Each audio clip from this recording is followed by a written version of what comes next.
બનાવી આપો, છતાં સરકારને અહીંના નેતાઓને પેટનું પાણી નથી હલતું। આજે હું જ્યારે ત્યાંથી આવ્યો, ધરમપુરના સર્કિટ હાઉસે બધા મોટા મોટા નેતાઓ ભેગા થઈને ફુલહાર અને ફટાકડા ફોડતા હતા। એવા નેતાઓને પણ કહેવા માંગુ છું, તમારા ઉપાધ્યક્ષ બની જવાથી, તમારા મંત્રી તંત્રી બની જવાથી તમારું કઈ ચાલવાનું નથી। તમારી પાર્ટીમાં તમારી હેસિયત અમને ખબર છે। તમે માત્ર ને માત્ર ચાવીવાળા રમકડા છો, ડુગડુગિયાની જેમ ફરવાવાળા લોકો છો। જેટલી હવા ભરવામાં આવે, જેટલી ચાવી ફેરવવામાં આવે, એટલું જ તમે હાલબોલ બોલવાનું કરો છો। બાકી તમારી પાર્ટીમાં તમારું કઈ હાલતું નથી। જો તમારી પાર્ટીમાં તમારું હાલતું હોય તો તમે આ મધુબન ડેમના વિસ્થાપિતોને ન્યાય અપાવો। જે લોકોની હાઈ ટેન્શનમાં જમીનો ગઈ છે એમને વળતર અપાવો।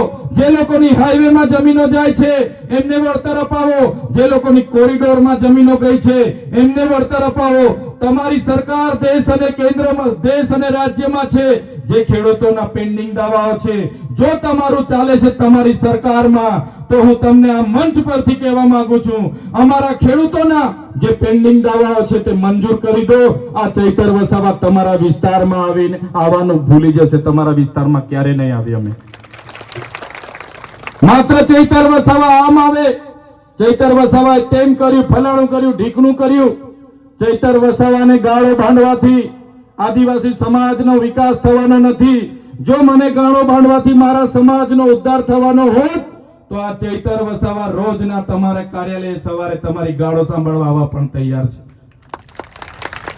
ત્યારે સાથીઓ, માત્ર રાજનીતિ ચમકાવવા વાળા આ ભારતીય જનતા પાર્ટીના લોકોને હું કહેવા માંગુ છું, તમારી પાર્ટીએ અત્યાર સુધી આ વિસ્તારોને ઉદ્યોગપતિઓને આપવાનું કામ કર્યું છે।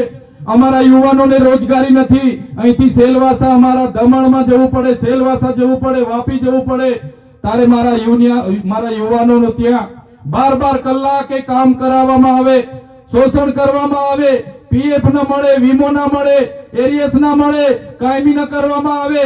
ત્યારે એવા યુવાનોને પણ હું કહેવા માંગુ છું, જે પણ કંપનીઓ આપણા યુવાનો સાથે અન્યાય કરે છે, આપણા સ્થાનિક લોકોને 85% રોજગાર કાયમી નથી આપતી, આવનારા દિવસોમાં તમે તૈયાર રહેજો। જયેન્દ્રભાઈ ગામિત, રાજુભાઈ ગામિત, સાથે સાથે જીતુભાઈ દેસાઈ, કમલેશભાઈ પટેલ, મનીષભાઈ વસાવા, મનીષભાઈ હળપતિ અને ચૈતરભાઈ વસાવાની આગેવાનીમાં એ કંપનીઓ